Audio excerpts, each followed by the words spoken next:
kézi kovácsolás az egyik legősibb szakma, amelyet az emberiség végez. Lelki szemeink előtt, ha azt a szót halljuk, hogy kovács, leggyakrabban egy műhely jelenik meg, ahol tűz pattog, és egy nagy darab nyakig kormos férfi egy kalapáccsal újra és újra lesújt, miközben az üllőjén izzó munkadarab fokozatosan felveszi a végleges formáját. Évszázadokon át így állították elő a kézi szerszámokat, a háztartási és gazdasági eszközöket, a szektől kezdve a kapáig, a fegyvereket és a páncélokat, valamint a dísztárgyakat is. Az eljárás a gépi kovácsolás terjedése ellenére máig fennmaradt például a patkolókovácsok és a művészi terméket előállító díszműkovácsok műhelyeiben. Hogy miért is volt szükség a fémeszközök alakítására, arról Vasveréb Pütti mesél nekünk, aki maga is kovács. A vasat először talán vadászfegyverekhez használhatták föl. Utána természetesen háborúk során fegyvereket készítettek belőle, szúróvágó fegyvereket készítettek belőle, és ezek tökéletesedésével elkezdték használni, elkezdtek belőle a vasból, a fémből elkezdtek csinálni védőfelszereléseket is, például páncélokat, pajzsokat.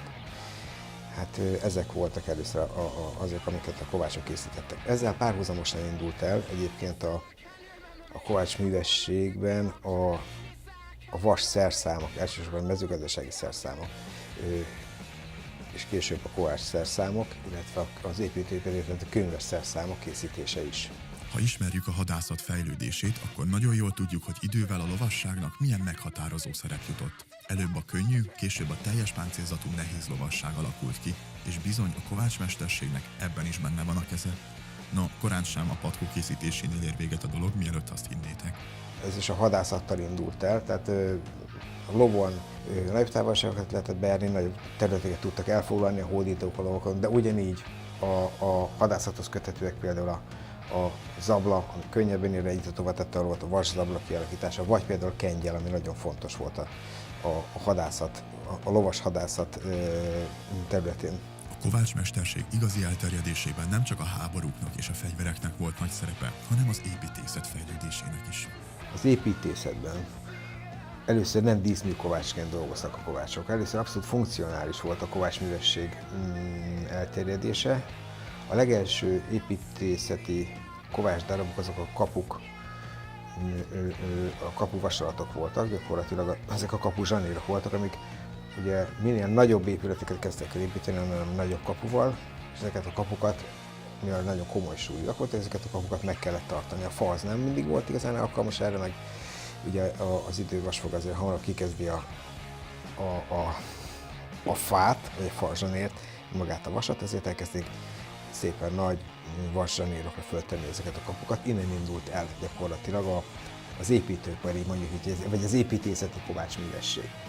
Aztán ennek a fejlődésével elkezdtek egyre díszesebb zsanérokat csinálni, majd elkezdtek szintén először a védművekhez, tehát a várakhoz, a kastélyokhoz, illetve a palotákhoz felhasználni díszített vaselemeket, ablakrácsként, kapurácsként, és hát innen kezdődött el tulajdonképpen az építészeti kovácsoltvas művesség fejlődése. A kovácsolás a munkadarab eredeti anyagszerkezetén is változtat, a helyesen megválasztott technológiával a későbbi felhasználáshoz alakítható úgy, hogy javuljanak a darab mechanikai tulajdonságai.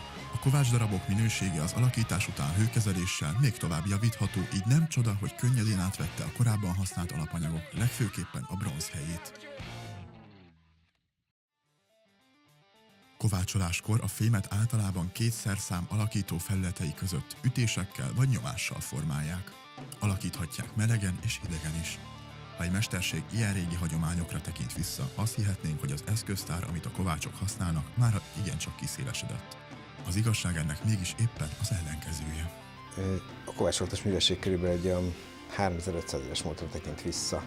Hát a vas megmunkálásához a szerszámok tulajdonképpen azok maradtak, mint 3500 évvel ezelőtt. Voltak az üllő, a kalapács és a kovács szerszámok többsége gyakorlatilag nem változott az idők során. Azt az előző részből már megtudtuk, hogy a hadászatban és az építészetben is rájöttek, hogy a korábbi eszközöknél jóval tartósabb konstrukció egy kovácsoltvas pajzs vagy kaputartó zsanér. Arról sem szabad megfeledkezni, hogy a talajművelés egyetlen eszköze évezredeken át az eke volt, ami egyidejűleg lazítja, fordítja, keveri és porhanyósá teszi a talajt. A korábban használt faekét az 5.-6. században kezdte felváltani a vasból készült nehézeke, amely forradalmasította az európai mezőgazdaságot. A föld megmunkálásához, a termények betakarításához azért a szükséges eszközöket is az akkori falusi kovácsok állították elő, ők tartották gyakorlatilag karban. A kovácsok feladata volt az összes eszköz elkészítése és javítása is.